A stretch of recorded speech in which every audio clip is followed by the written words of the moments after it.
ಇದರಲ್ಲಿ ಪರಿಶಿಷ್ಟ ವರ್ಗ ಪರಿಶಿಷ್ಟ ಜಾತಿ ಅಂತಾನೆ ಹೇಳ್ತೀನಿ ಕೇಳ್ರಿ. ನಾನು ಈಗಾಗಲೇ ರೆಕಾರ್ಡ್ ಹೋಗಿಬಿಟ್ಟಿದೆ. ನೀನು ಹೇಳಿ ಓದಿರೋದು ನೀನು ಹೇಳ್ತಾ ಇದ್ದೀನಿ. ನಾನು ನಿಮ್ಗೆ ಜಗಳ ಆಗಿದ್ದಿಲ್ಲಿ. ಹೌದೌದು, ಅದಕ್ಕೆ ಹೇಳ್ತಾ ಇದ್ದೀನಿ ನಾನು. ಈಗಾಗಲೇ ರೆಕಾರ್ಡಿಗೆ ಹೋಗಿಬಿಟ್ಟಿದೆ. ಹೇಳುವುದು ಒಂದು, ಮಾಡುವುದು ಒಂದು. ಇವರ ರಾಜ್ಯಪಾಲರ ಭಾಷಣದಲ್ಲಿ ನಾವು ಪರಿಶಿಷ್ಟ ಜಾತಿ, ಇವರ ರಾಜ್ಯಪಾಲರ ಭಾಷಣದಲ್ಲಿ ನಾವು ಪರಿಶಿಷ್ಟ ಜಾತಿ ಮತ್ತು ಪರಿಶಿಷ್ಟ ವರ್ಗದವರಿಗೆ ಮೀಸಲಾತಿಯನ್ನು ಉದ್ಯೋಗದಲ್ಲಿ ಮತ್ತು ಶಿಕ್ಷಣದಲ್ಲಿ ಕೊಟ್ಟಿದ್ದೇವೆ ಎಂದು ಬೆನ್ನು ತಟ್ಟಿಕೊಂಡಿದ್ದಾರೆ. ನಿಮ್ಗೆ ಹೇಳ್ತಾ ಇರೋದು, ಬೆನ್ನು ತಟ್ಟಿಕೊಂಡಿದ್ದಾರೆ. ಪರಿಶಿಷ್ಟ ಪಂಗಡದವರಿಗೆ, ಪರಿಶಿಷ್ಟ ಜಾತಿಯವರಿಗೆ 15ರಿಂದ 17%, ಪರಿಶಿಷ್ಟ ವರ್ಗದವರಿಗೆ 3ರಿಂದ 7%.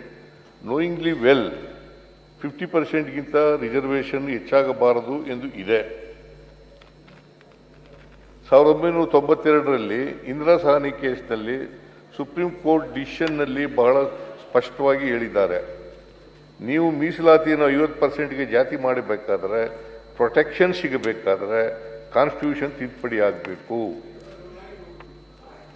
ಕಾನ್ಸ್ಟಿಟ್ಯೂಷನ್ ತಿದ್ದುಪಡಿ ಆಗಬೇಕು.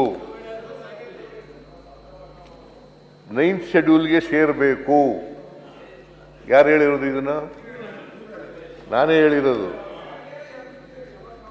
ನೀವು ಕಾನೂನು ಮಾಡಿದ್ದೀರಿ, ಆರ್ಡಿನೆನ್ಸ್ ಮಾಡಿದ್ದೀರಿ, ನಂತರ ಆಲ್ ಪಾರ್ಟಿ ಮೀಟಿಂಗ್ ಕರೆಯಲಾಗಿತ್ತು. ಆಲ್ ಪಾರ್ಟಿ ಮೀಟಿಂಗ್ನಲ್ಲಿಯೇ ಹೇಳಿದೆ, ನೀವು ಇದನ್ನು ಮಾಡುವಾಗ ಮೂಗಿಗೆ ತುಪ್ಪ ಹಚ್ಚುವುದಕ್ಕೆ ಹೋಗಬೇಡಿ. ಇತ್ತೀಚೆಗೆ ನೀವು ಏನು ಮಾಡುತ್ತಿದ್ದೀರಿ ಎಂದರೆ, ಅಟ್ಲೀಸ್ಟ್ ಮೂಗಿಗೆ ತುಪ್ಪ ಹಚ್ಚಿದರೆ ವಾಸನೆ ಬರುತ್ತದೆ ಅಂತ ಎಂದು ಹಣೆಗೆ ತುಪ್ಪ ಹಚ್ಚಿದ್ದೀರಿ. ನೀವು ಹೇಳಿರೋದು, ನಾನು ಹೇಳಿರೋದು ನಿಮಗೆ. ಹೌದಪ್ಪ, ನಾನೇ ಹೇಳಿರೋದು ನಿಮ್ಗೆ. 50% ಸುಪ್ರೀಂ ಕೋರ್ಟ್ ಡಿಸಿಷನ್ ಇರೋದು ಹಂಗೆ ಹೇಳ್ತಾ ಇರೋದು. ನೀವು 50%ಗಿಂತ ಜಾಸ್ತಿ ಡಿಸಿಷನ್ ಇದೆ. 57% ಮಾಡಿದ್ದೀರಲ್ಲ. ಕೇಳ್ರಿ, ನಿಮ್ಗೆ ಅರ್ಥ ಆಗದೆ ಇದ್ರೆ ನಾವು ಏನ್ ಮಾಡೋದು? ಅಲ್ಲ, ಸುಪ್ರೀಂ ಕೋರ್ಟ್ ಡಿಸಿಷನ್ ಇದೆ, ಅದು ಗೊತ್ತಿದೆ ಸರ್, ಅದು ಗೊತ್ತಿದೆ. ಅವತ್ತು ಚರ್ಚೆ ಆಯ್ತು. ನಾವು ಹೇಳಿದ್ರಿ ಎಕನಾಮಿಕಲಿ ಬ್ಯಾಕ್ವರ್ಡ್ ಅಂತ ಮೋದಿ ಅವರು 10% ಜಾಸ್ತಿ ಮಾಡಲಿಲ್ಲ ಸಂವಿಧಾನ ಇಟ್ಬಿಟ್ಟು. ಅದೆಲ್ಲ ಚರ್ಚೆ. ಸುಪ್ರೀಂ ಕೋರ್ಟ್ ಡಿಸಿಷನ್ ಇದೆ, ಮಾಡ್ಲಿ. ಇನ್ನೂ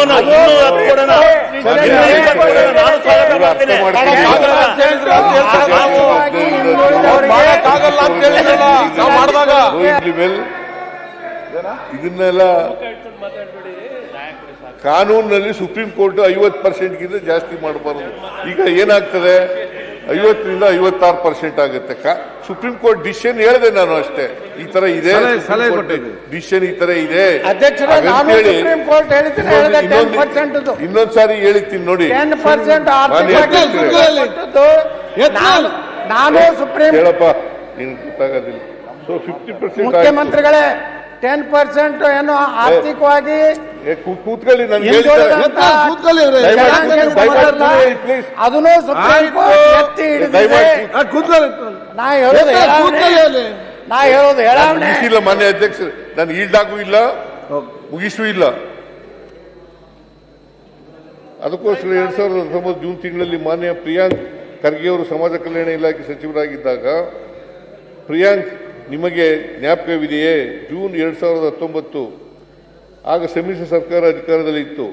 ಆಗ ನ್ಯಾಯಮೂರ್ತಿ ನಾಗಮೋಹನ್ ದಾಸ್ ಅವರ ಅಧ್ಯಕ್ಷತೆಯಲ್ಲಿ ಒಂದು ಆಯೋಗ ರಚನೆಯಾಯಿತು. ಅವರು 2020 ಜುಲೈ ತಿಂಗಳಲ್ಲಿ ಒಂದು ವರದಿ ಕೊಟ್ಟರು. ಅದರಲ್ಲಿ SCಗಳಿಗೆ ಮೀಸಲಾತಿಯನ್ನು 15ರಿಂದ 17ಗೆ ಹೆಚ್ಚು ಮಾಡಬೇಕು, STಗಳಿಗೆ 3ರಿಂದ 7%ಗೆ ಹೆಚ್ಚು ಮಾಡಬೇಕಾದ ಶಿಫಾರಸು ಮಾಡಿದ್ದಾರೆ. ಎರಡನ್ನೂ ಸೇರಿಸಿದರೆ STಗಳಿಗೆ 4%, SCಗಳಿಗೆ 2%, STಗಳಿಗೆ 4%, SCಗಳಿಗೆ 2%, ಒಟ್ಟು 6% ಹೆಚ್ಚಾಯಿತು. ಸೊ 56% ಆಯಿತು. ಇಂದಿರಾ ಸಹಾನಿ ಕೇಸ್ನಲ್ಲಿ ಏನು ಸೀಲಿಂಗ್ ಇದೆ ಅದು ವೈಲೇಷನ್ ಆಗುತ್ತದೆ. ಇಂದಿರಾ ಸಹಾನಿ ಕೇಸ್ನಲ್ಲಿ ರಿಸರ್ವೇಷನ್ ಶಲ್ ನಾಟ್ ಎಕ್ಸೀಡ್ 50% ಏನಿದೆ, 56% ಅಂದರೆ 50%ಗಿಂತ ಹೆಚ್ಚಾಗುತ್ತದೆ. ಅದು ಆಗಲೇಬೇಕು. ಅದು ಆಗಲೇಬೇಕು. ಅದು ಆಗಲೇಬೇಕು. SCಗಳಿಗೆ ಅವರ ಜನಸಂಖ್ಯೆಗೆ ಅನುಗುಣವಾಗಿ 17% ಆಗಲೇಬೇಕು. STಗಳಿಗೆ 3ರಿಂದ 7% ಆಗಲೇಬೇಕು. ಅದನ್ನು ವರದಿ ಕೊಟ್ಟ ತಕ್ಷಣ ಮಾಡಲಿಲ್ಲ. 2 ವರ್ಷ 3 ತಿಂಗಳಾದ ಮೇಲೆ ಮಾಡಿದ್ದು. ಅದು ಏನು ಅಸೆಂಬ್ಲಿ ಪ್ರಾರಂಭವಾಗದಲ್ಲೆಲ್ಲ ನಿಮ್ಮ MLAಗಳು ಪ್ರತಿಭಟನೆ ಮಾಡುವುದು, ಬಾವಿಗಿಳಿದು ಒತ್ತಾಯಿಸುವುದು ಇವೆಲ್ಲ ಮಾಡುತ್ತಿದ್ದರು. ಇದು ಒಂದು. ಎರಡನೇದಾಗಿ ಪರಿಶಿಷ್ಟ ವರ್ಗದ ಬೇಡ ಸಮುದಾಯ, ವಾಲ್ಮೀಕಿ ಸಮುದಾಯ, ಸ್ವಾಮೀಜಿಯವರು 257 ದಿನಗಳಿಂದ ಧರಣಿ ಮಾಡಿದ್ದರು. ವರದಿ ಕೊಟ್ಟ ಮೇಲೆ 2 ವರ್ಷ 3 ತಿಂಗಳು ಏಕೆ ವಿಳಂಬ ಮಾಡಿದಿರಿ? ನಾನೇ ಮಾತಾಡಿರೋದು ಇಲ್ಲ ಅಸೆಂಬ್ಲಿನಲ್ಲಿ, ಮಾಡಲೇಬೇಕು ಅಂತ ಹೇಳಿರೋದು. ಇವರು ನಾನು ತಪ್ಪು ಹೇಳಿದೆ ಅಂತಂದ್ರೆ ಅಧ್ಯಕ್ಷರ ಮಾನ್ಯ ಮುಖ್ಯಮಂತ್ರಿಗಳು ಇಂದಿರಾ ಸಾಹ್ನಿ ಸುಪ್ರೀಂ ಕೋರ್ಟ್ ತೀರ್ಪು ಹೆಂಗ್ ಹೇಳ್ತಾರೆ, ಆರ್ಥಿಕವಾಗಿ ಹಿಂದುಳಿದಂತ ಸುಪ್ರೀಂ ಕೋರ್ಟ್ ಹೇಳಿದೆ. ಕೊಟ್ರೆ ಇಲ್ಲಿ ನಾ ಪ್ಲೇ ಮಾಡ್ತೇನೆ. ಕೊಡಿ. ಒಳ ಮೀಸಲಾತಿ ಹೆಸರಲ್ಲಿ ಬಕ್ರಾ ಮಾಡ್ತಿದ್ದಾರೆ ಬಿಜೆಪಿ ಅವರು ಅಂತ ಹೇಳಿ ಸಿದ್ದರಾಮಯ್ಯನವರು ಮಾಡಿದ್ದಂತ ಪ್ಲೇ ಮಾಡ್ತೇನೆ. ಒಂದು ಸಿಂಪಲ್ ಪ್ರಶ್ನೆ ಇರೋದು, ಇವರು ಒಳ ಮೀಸಲಾತಿ ಕಾಯ್ದೆ ಅಥವಾ ಕಾನೂನು ತರಬೇಕಾದಾಗ ಸುಪ್ರೀಂ ಕೋರ್ಟ್ ಇಂದ ಏನಾದ್ರೂ ಆದೇಶ ಇತ್ತ? ನಮಗೆ ಇಟ್ಸ್ ಸ್ಟೇಟ್ ಸಬ್ಜೆಕ್ಟ್ ಅಂತ ಇರಲಿಲ್ಲ. It was still a central subject. ನಾವು ತಂದಿರೋದು ಯಾವಾಗ ನಮಗೆ ಸುಪ್ರೀಂ ಕೋರ್ಟ್ ಅವರು ನಮ್ಗೆ ಆದೇಶ ಕೊಟ್ಟಾಗ yes you can, it is a state subject, states can decide internal reservation ಅಂದಾಗ ನಾವು ಇವಾಗ ತರ್ತಾ ಇರೋದು. ಅವಾಗ ನೀವು ಯಾವ ಕಾಯ್ದೆ ಅಂಡರ್ ತಂದ್ರಿ? ಅದು ಮೂಗಿಗೆ ತುಪ್ಪ ಆಗ್ತಂತ ಅಲ್ವಾ? ಇಂಟರ್ನಲ್ ರಿಸರ್ವೇಶನ್ ಕಾಯ್ದೆನ ತಂದಿರಾ ಅಂತ ಹೇಳ್ತಾ ಇದ್ದೀರಾ. ಇಂಟರ್ನಲ್ ರಿಸರ್ವೇಶನ್ ಕೇಂದ್ರ ಸಬ್ಜೆಕ್ಟ್ ಇತ್ತ? ಯಾವ ಹೇಳಿ? ಮಾನ್ಯ ಅದು ಮೂಗಿಗೆ ತುಪ್ಪ ಹಚ್ಚದೆ ಅಲ್ವಾ? ಒಂದೇ ನಿಮಿಷ. ಇಲ್ಲ, ಕರೆಕ್ಟ್ ಅಲ್ಲ ಹೇಳ್ಬಿಡಿ ಸರ್. ಈಗ ದಾರಿ ಅಶೋಕಣ್ಣ ಸರ್, ಇದು ಸೆಟ್ಲ್ ಆಗಿ ಮ್ಯಾಟ್ರು. ಯಾಕಂದ್ರೆ ನಾನು ಸಮಾಜ ಕಲ್ಯಾಣ ಸಚಿವನಿದ್ದಾಗ ನಾವು ಇದು ಅಧ್ಯಯನ ಮಾಡಿದೀವಿ. ವಿರೋಧ ಮಾಡಿಲ್ಲ.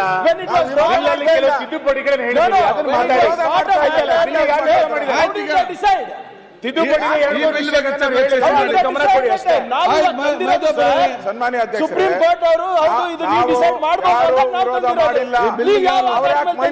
ಇದ್ದಾರೆ. ಬೇಡ, ನಾವು ಜಸ್ಟ್ ನಮ್ಮ ಉಪನಾಯಕರ ಪ್ರಶ್ನೆ ಬಂದಾಗ ನಾವು ಅವ್ರ ಬೆಂಬಲಕ್ಕೆ ನಿಲ್ಬೇಕು, ನಮ್ಮ ಕರ್ತವ್ಯ. ಅದರಿಂದ ನಾನು ನಿಂತಿದ್ದೀನಿ, ದಾಖಲೆ ತಂದು ತೋರಿಸಿದ್ದೀನಿ. ಮಾನ್ಯ ಸಿದ್ದರಾಮಯ್ಯನವರು ಹೇಳ್ತಾರೆ, ಅದನ್ನು ಹೇಳಿದ್ರು, ನಾಗಮೋಹನ್ ದಾಸ್ ಅವ್ರನ್ನ ನೇಮಕ ಮಾಡಿದ್ದು ನಾವೇ ಅಂತಂದ್ರು. ಇವಾಗೂ ಹೇಳ್ತಾ ಇದ್ದಾರೆ, ಅದು ಅವಾಗೂ ಹೇಳಿದ್ರು ಅವರು. ಹಿಂದೆ ಆದಾಗೂ ಕೂಡ ನಾನೇ ನಾಗಮೋಹನ್ ದಾಸ್ನ ನೇಮಕ ಮಾಡಿದ್ದು ಅಂತ ಅವಾಗ ಹೇಳಲಿಲ್ಲ.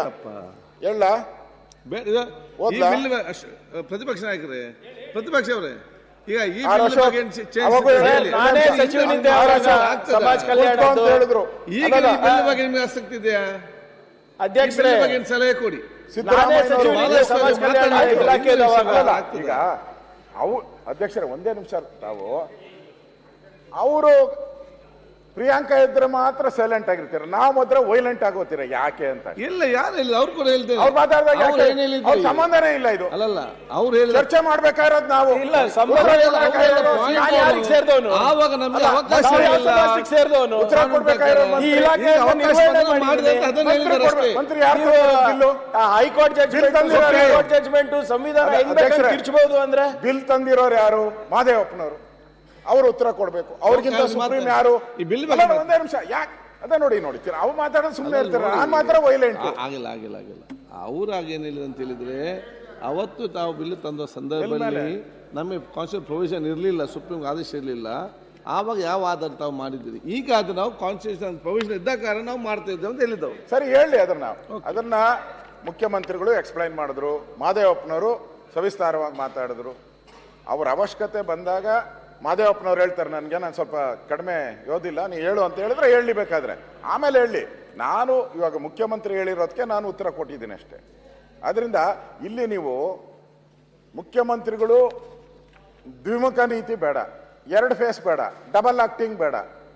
ಅವಾಗ ಒಂದು ಹೇಳೋದು, ಇವಾಗ ಒಂದು ಹೇಳೋದು, ಅದು ಬೇಡ. ಡಬಲ್ ಆಕ್ಟಿಂಗ್ ಬೇಡ. ಅವಾಗೂ ಅದನ್ನೇ ಹೇಳ್ಬೇಕಾಗಿತ್ತು, ಇವತ್ತು ಎರಡು ಮುಖಗಳು. ಎರಡು ಮುಖಗಳು ಅಂತೇಳಿ. ಅಲ್ಲ ಸ್ಪ್ಲಿಟ್ ಅದೇನೋ ಹೇಳ್ತಾರಲ್ಲ ಒಂದು ಪಿಕ್ಚರ್, ಮುಂದೆ ಹೋಗಿ ಸ್ಪ್ಲಿಟ್ ಪರ್ಸನಾಲಿಟಿ, ಹಂಗ ಬೇಡ. ಅವತ್ತು ಅದನ್ನ ಹೇಳಿದ್ರು, ನೀವ್ ಹೆಂಗ್ ಮಾಡ್ತೀರಾ, ಮೂಗುಗ್ ತುಪ್ಪ ಯಾಕೆ ಸವರ್ತೀರಾ, ಅವಾಗ ಹೇಳಿದವರು. ಇವಾಗ ಹೇಳ್ತಾ ಇದಾರೆ ರಿಸರ್ವೇಶನ್ ಇನ್ನೂ ಜಾಸ್ತಿ ಆಗ್ಬೇಕು ಅಂತೇಳಿ. ಅವಾಗ ನಾವು ಮಾಡಿದಿರಿ, ಜಾಸ್ತಿ ಮಾಡಿದ್ಕೆ ನಮ್ಗೆ ಹೇಳಿದ್ದು ತುಪ್ಪ ಸವರಿದ್ದೀರಾ ಅಂತ.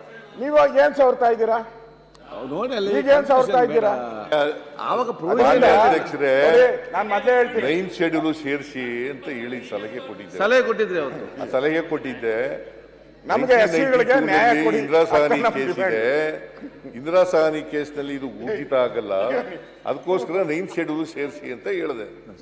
ಅಯ್ಯೋಲೆ ಅವರೇ, ಒಬ್ಬನೇ ಇವನ್ನೆಲ್ಲ ಇಲ್ಲ ಸರ್, ಸನ್ಮಾನ್ಯ ಸಭಾಧ್ಯಕ್ಷರೇ, ಅವ್ರಿಗೆ ನ್ಯಾಯ ಕೊಡಿ. ಸಭಾಧ್ಯಕ್ಷೆ ನ್ಯಾಯ ಕೊಡಿ. ನಾವೇನು ಅಯ್ಯೋಲೆ ಅವರೇ, ಮೈ ಪರ್ಚ್ಕೊಳ್ಳೋದು. ಸನ್ಮಾನ್ಯ ಸಭಾಧ್ಯಕ್ಷರೇ, ಸಭಾಧ್ಯಕ್ಷೆ ಏನಾಯ್ತು ನಮ್ಮ ಬಿಜೆಪಿ ಸರ ಬರೀ ಹೇಳೋದು ಕೊಂಡ್ರಾಗ ತಪ್ಪಿದ್ದಾರ ನೋಡಿ, ನಾವು ಮಾತಾಡ್ಬಾರ್ದು.